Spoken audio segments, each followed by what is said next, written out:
100 বছর, 200 বছর, 1000 বছর কিংবা লাখ বছর নয়, এটা হচ্ছে 50 লাখ বছরের পুরনো।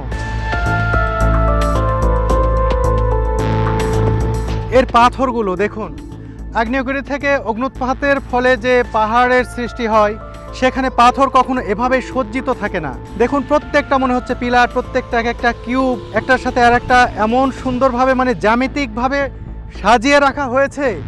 এটি দেখার পরে যে কারো কাছে মনে হবে এটা প্রকৃতিগতভাবে হয়নি, মানুষ এভাবে কোনো কালে এই পাথরগুলো এভাবে সাজিয়ে রেখেছে।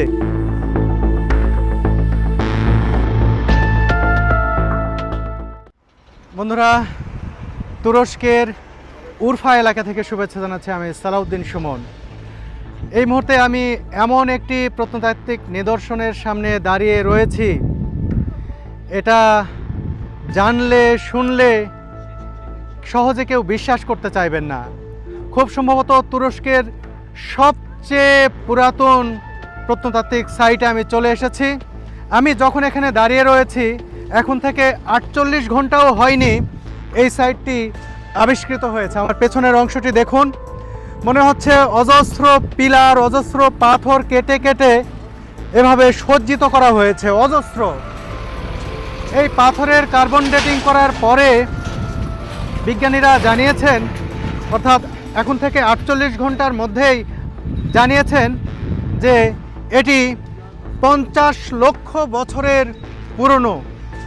এটা আগ্নেয়গিরি থেকে সম্ভবত তৈরি হয়েছিল সেই সময়ে। এটা এতই প্রাচীন। সবচেয়ে আকর্ষণীয় যে বিষয় এই সাইটের, সেটা হচ্ছে এর পাথরগুলো দেখুন। আগ্নেয়গিরি থেকে অগ্ন্যুৎপাতের ফলে যে পাহাড়ের সৃষ্টি হয়, সেখানে পাথর কখনো এভাবে সজ্জিত থাকে না। দেখুন প্রত্যেকটা মনে হচ্ছে পিলার, প্রত্যেকটা এক একটা কিউব, একটার সাথে আর একটা এমন সুন্দরভাবে মানে জ্যামিতিকভাবে সাজিয়ে রাখা হয়েছে। এটি দেখার পরে যে কারো কাছে মনে হবে এটা প্রকৃতিগতভাবে হয়নি, মানুষ এভাবে কোনো কালে এই পাথরগুলো এভাবে সাজিয়ে রেখেছে। কিন্তু মানুষ যে এভাবে সাজিয়ে রাখবে সেটাও কিন্তু একবারে দুঃসাধ্য বিষয়। আমি দেখাই আপনাদের, এটি একটি পাহাড়ি এলাকা। দেখুন উরফার একটি পাহাড়ি এলাকা, এখানে অনেক পাহাড় রয়েছে। ওই যে পাহাড়ের উপর দেখতে পাচ্ছেন অনেক বাদামের গাছ এখানে। আর এর পাশের এই পাহাড়েই খনন কাজ চলছিল। রাস্তার পাশে এই যে দেখুন, এখানে তারা খনন কাজ চালাচ্ছে, কোনো স্থাপনা হয়তো তারা তৈরি করবেন এখানে। এই স্থাপনার কাজ চালাতে গিয়ে কিন্তু এই পাহাড় তারা কাটছিলেন। এই পাহাড় কাটতে গিয়ে যখন এই অদ্ভুত পাথরগুলো বের হয়ে এসেছে, তখনই কিন্তু তাদের টনক নড়েছে যে এইরকম লাগছে কেন। এরপর কিন্তু প্রত্নতাত্ত্বিক অধিদপ্তর, অর্থাৎ এখানে প্রত্নতত্ত্ব নিয়ে সরকারের যারা কাজ করেন, তারা এখানে আসেন, এটা পরীক্ষা নিরীক্ষা করেন এবং ঘোষণা দেন যে এটা 100 বছর, 200 বছর, 1000 বছর, 4000 বছর, 5000 বছর কিংবা লাখ বছর নয়, এটা হচ্ছে 50 লাখ বছরের পুরনো। তুরস্কের যে পত্রিকাগুলো রয়েছে সেই পত্রিকায় কিন্তু বিষয়গুলো এসেছে। আমি আমাদের যে গাইড আজকে আমার সঙ্গে ঘুরছেন সেলিম ভাই, তিনি তুর্কিশ নাগরিক, তার সঙ্গে কথা বলি, তিনি এই বিষয়টি নিয়ে জানেন।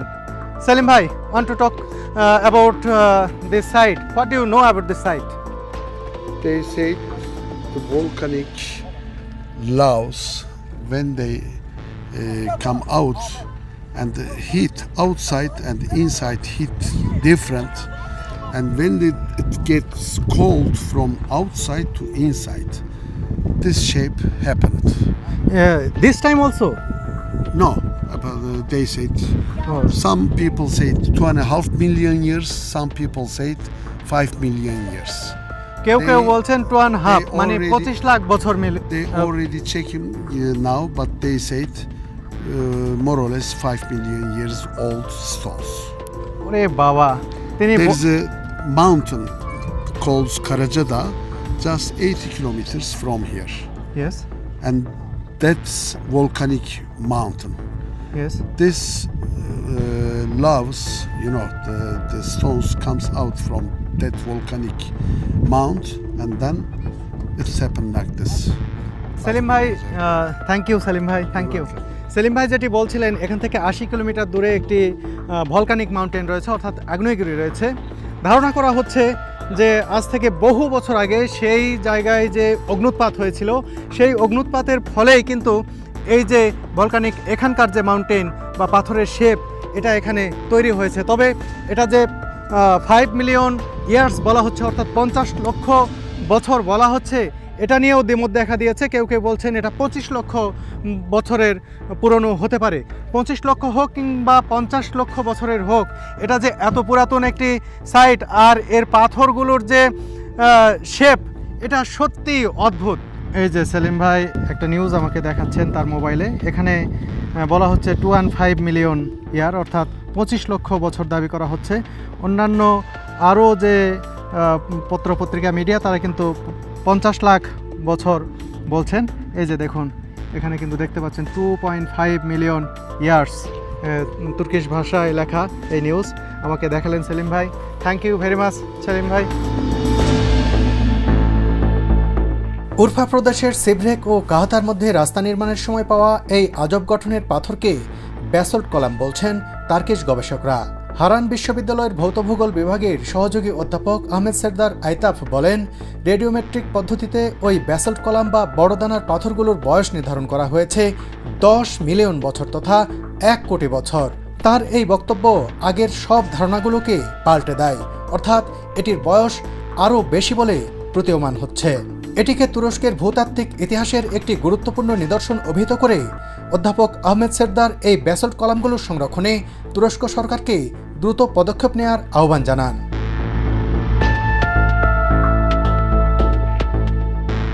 মন ভাই, এরকম শেপের পাহাড় দেখছেন? আমি আসলে তুরস্কে তো অনেক বছর ধরে আছি, এরকম ঘটনা কখনো দেখি নাই, প্রথম। এটা জাস্ট হচ্ছে 48 ঘন্টা আগে এরকম একটা নিউজ হয়েছে। তো আমরাও মানে ভাগ্যক্রমে এদিক দিয়ে যাচ্ছিলাম, আমাদের যে গাইড উনি বললেন যে একটু এখানে ওয়েট করে একটা জিনিস দেখাবো আপনাদেরকে। তো পরে আসলাম এখানে দেখতে, আমরা সবাই অবাক, অনেক মানুষ আসতেছেন দেখার জন্য।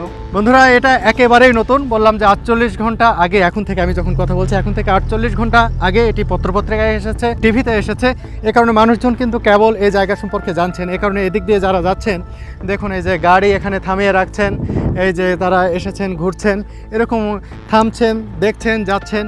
একটা সময় কিন্তু এখন এখানে কোনো পর্যটক নেই, কিন্তু একটা সময় কিন্তু এটা দেখবেন যে পর্যটক দিয়ে পরিপূর্ণ হয়ে গেছে। আর এটা যখন আরও খনন করা হবে আমি জানি না আরও কি আশ্চর্যের বিষয় এখান থেকে বের হয়ে আসবে, আরও কি দেখা যাবে। বন্ধুরা, কম খরচে তুরস্কের ইতিহাস, ঐতিহ্য, দর্শন ও দর্শনীয় স্থান ভ্রমণ করতে চাইলে যোগাযোগ করতে পারেন তুর্কিস্টে ট্যুরের সাথে।